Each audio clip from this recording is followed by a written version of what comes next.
Binawian mga idol ng San Miguel Beermen ang Meralco Bolts. Tinuruan ni The Kraken ng leksyon ang rookie ng kalaban, pinatikim din ng block shot si Bates. Hindi makapaniwala sa Raymond Almazan.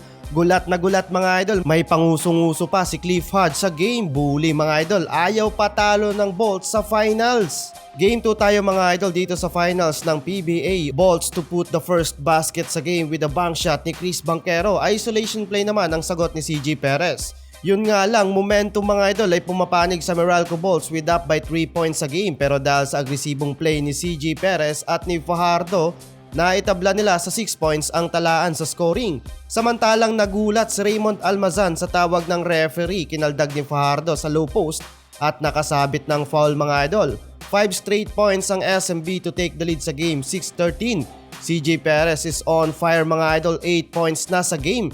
Samantalang si The Kraken so far with 7 points. Tinuruan ng leksyon ang rookie big man ng Meralco Bolts. Halfway ng quarter, Hodge with a one-on-one play kontra kay Trollano para maibaba sa 5 points ang lead ng SMB. Confident naman sa Gedli na sumagot ng 3 si Karam, first 3-pointer mga idol sa game ng Bolts.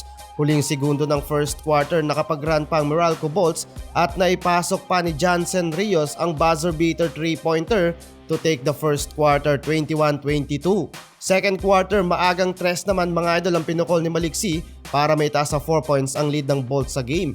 And here comes again, coming from the bench, Rios with 2 3-pointer na sa game. Anyari naman sa SMB, struggle na mga idol mapopensa at depensa. Block shot inabot ni Big Mo. Samantalang block shot naman inabot ni Bates kay The Kraken. Samantalang 3 personal foul na kay CJ Perez. Pero lumobo pa sa 6 points ang lamang ng Meralco Bolts. Bates to attack the basket, napa-take over naman si CJ Perez, pump fake, lipad mga idol si Chris Newsome. Grabe, on fire na mga idol, 20 points, shooting 6 of 11 from the field to lead the SMB.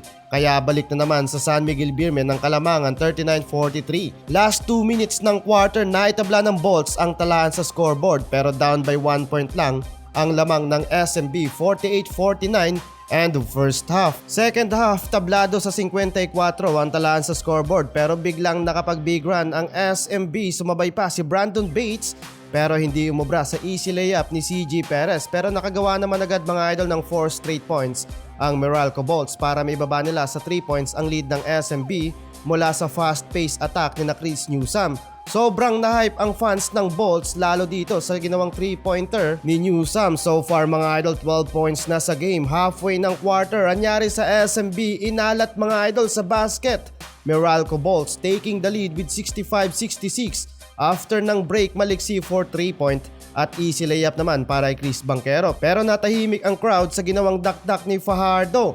69-75 end of third quarter in favor sa Meralco Bolts. Pero sa dulo nga mga idol, nabawian ng San Miguel Beermen ang Meralco Bolts and it's tied the series dito sa Game 2.